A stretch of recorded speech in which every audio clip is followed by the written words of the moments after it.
The Components window allows you to access everything having to do with components. You can expand it to see more of them. You can access the components that you make, or components that are already in your SketchUp file. You can also access components that are on your hard drive, or on your file server, or even in the 3D warehouse. Right here, you can look at this information in different ways: small thumbnails, large thumbnails, list view, and my favorite, details. This icon represents the components that are in the model. This arrow gives you a whole list of different places. The second item here are components which are in a specific folder on your hard drive. And it used to be in previous versions of SketchUp that there were bonus packs of components you could download from Google. And what I've done is I've transferred these components from the old version to the new one. Let me just show you how I did that. I placed these folders that are themselves filled with other folders and eventually with SketchUp files into this particular folder called Components, and its path is listed right here on the Mac. On the PC, it would be under C Program Files, Google SketchUp 7 Components. Basically, anything you see in here is accessible from within SketchUp right here. You can go into Architecture, Appliances, and then I can put a blender in just like that. So back to this menu. Your menu will likely be different depending on how many subfolders you place into the Components folder.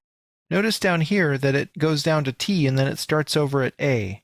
This is because these items are actually searches that go out onto the internet and query Google's 3D warehouse. You can type in a search up here in this field, and you can search for a specific object, building, or collection. So now we're in an architectural collection. I'll double-click on Retail, and that will search again for retail items. Eventually, we'll drill down to a point where we can insert an actual component into our scene. So let's say we want this cash register in the scene. If you click on the icon, you will actually download that object, and you can place it in your scene. If you click on the words, you'll open a browser window, which will give you more information about that particular object. This browser provides an alternative method for navigation. You can click on the arrows to look at different objects here, in different collections. You can go to related items that were made by the same maker. This particular item was made by Google. And it will suggest other items you might like based on your selection. If you're trying to insert a component that itself contains scenes, this is the primary method to do it. You want to click on Download Model, and you'll be prompted either to load it directly into your model or not. If you say no, you have an opportunity to save it as a SketchUp file on your hard drive.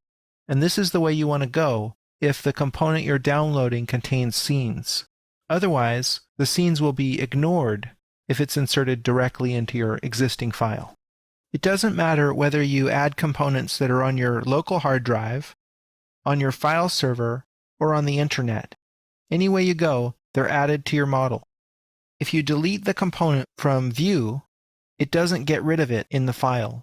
And so if you experiment with a lot of components, pretty soon your file size starts to grow. It's a good idea to go to the In-Model list by clicking on the house icon and periodically purging unused components. You can do that from this menu right here, Purge Unused. Here, I'm going to get rid of the cash register and the blender, and you can see the component is still there in the list, and the blender is down here somewhere. If I purge unused, those will disappear, and my model will be a little bit smaller and more efficient. You can also right-click on a component and get a special menu. Here I can select all the instances of that component in the scene.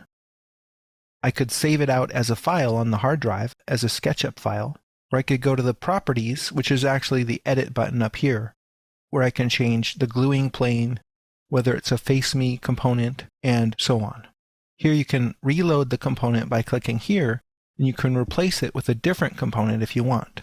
In the course of a project, if you end up creating a number of useful components that you want to reuse in the future, you can save the entire in-model list to disk by clicking here and choosing Create a New Collection. Likewise, you can open a folder of SketchUp files and load them into your Components window, by choosing this item. Another powerful feature of the Components window is the ability to drag and drop components between folders without having to leave SketchUp.